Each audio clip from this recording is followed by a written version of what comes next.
जून 1977 भारत की राजनीति का वो साल जब लाल किले के प्राचीर से इतर अन्य प्रदेशों में एक विचारधारा अपनी जड़ी जमाई हुई थी।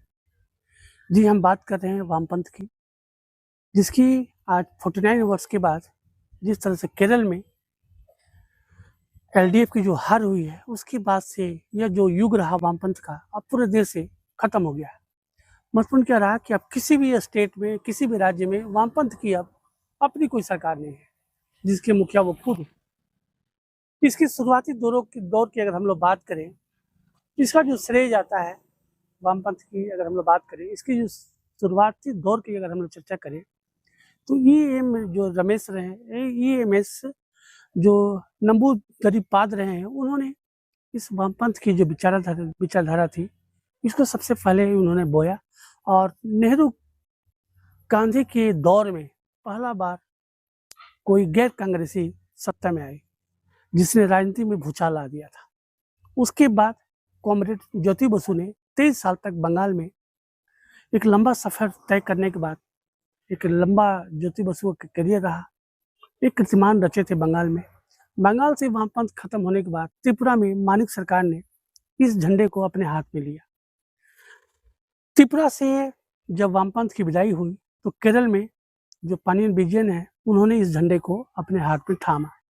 आप सभी ने देखा कि इस चुनाव में एलडीएफ की चुनावी हार हुई और 49 वर्ष का जो सफर रहा है इस वामपंथ का, इस देश से जो उसका सूर्योदय था, उसका अस्त हो गया। लाल युग का अंत कहा जाए, अंत हो गया। महत्वपूर्ण क्या रहा कि सबसे बातें हम लोग की जाए, तो सबसे बड़ी बात वामपंथ की है कि जो सामाजिक समरसता की जो बात है, सर्वहारा समाज की बात है, पूंजीवाद का जो विरोध है, इसके पीछे जो लॉजिक है, जो तर्क है वामपंथियों का, वाम दलों का, उनका मानना है कि पूंजीवाद के बढ़ने से गरीब और अमीर के बीच में फासले बढ़ जाते हैं, जिसका कि परिणाम सामाजिक विषमता दिखाई देती है, वैचारिक मतभेद दिखाई देते हैं, कई तरह की जो चीजें हैं वो प्रभावित करती है। हैरानी की बात तब है जब पूरा विश्व में जो वामपंथ का एक बार फिर से उदय हो रहा है। आप सभी देख रहे हैं कि श्रीलंका में जो सत्ता प्रमुख हैं वो वामपंथी हैं। उसी तरह ब्राजील में, मैक्सिको में, अमेरिका में एक बार फिर इन 50 वर्षों में जो नई विचारधारा है फिर से पनप रही है, फिर विकास की तरफ जा रही है। वहीं दूसरी तरफ भारत की अगर हम लोग बात करें, इन 50 वर्षों में जो वामपंथ की जो विचारधारा थी, उसका अंत हुआ है। अब जग जाहिर है कि एक तरफ राजनीति में जो चेहरे हैं बदलते रहते हैं, राजनीति की बदलती रहती है, लेकिन सबसे महत्वपूर्ण क्या रहा है कि जो 50 वर्षों का जो शासनकाल रहा है वामपंथ का, जिसमें कई महत्वपूर्ण लीडर दिए, सीताराम येचुरी, बिंदा करात, प्रकाश कैरात, सोमनाथ चटर्जी, तमाम जो सरीखे, जो बड़े चेहरे, जो वेल क्वालिफाइड, तमाम तरह की चीज़ें थी। आप केरल में देख सकते हैं कि जिस तरह से 100% लिटरेसी है वहाँ पे, ये कोई साधारण बात नहीं है। वामपंथ की जो जड़ें हैं तमाम चीज़ों को दी हैं। अब महत्वपूर्ण हो जाता है कि जो 50 वर्षों का जो सब्जेक्ट रहा है, जो भारत के रगों में दौड़ रहा है, क्या वो कभी अनकम्प्लीट होगा? क्या कभी वो परास्त होगा? प्रश्न चिन्ह हम खड़ा कर रहे हैं। और कॉमरेड को हम शुक्रिया कहेंगे कि आपने अब तक देश के प्रगति में, विकास में एक अहम योगदान दिया, एक अलग लेसन खींचा।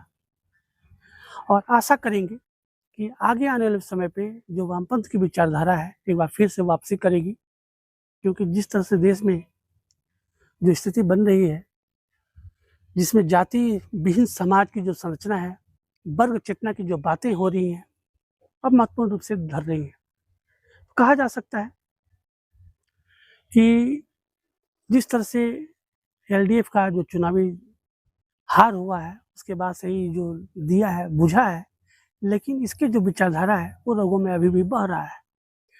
तो उम्मीद की जा सकती है कि वाम दल और वामपंथ की जो विचारधारा रही है, जो सामाजिक सरोकार के तहत बहुत महत्वपूर्ण है सामाजिक जीवन के लिए, उस विचारधारा पे अगर हम लोग चर्चा करें, तो अब उम्मीद लगा सकते हैं कि अब यूडीएफ के आने से केरल में जो राजनीतिक जो विचारधारा है, उसमें कहाँ तक बदलाव कर पाएगी यूडीएफ, वो तो दिखने वाला वक्त होगा।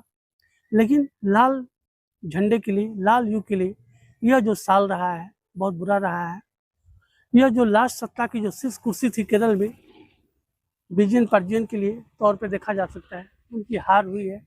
और उसी के साथ ये जो 50 वर्षों का जो वाम युग का दौर था उसका अंत हुआ है। धन्यवाद। देखने के लिए धन्यवाद। अधिक समाचार अपडेट के लिए कृपया लाइक करें, शेयर करें और सब्सक्राइब करें।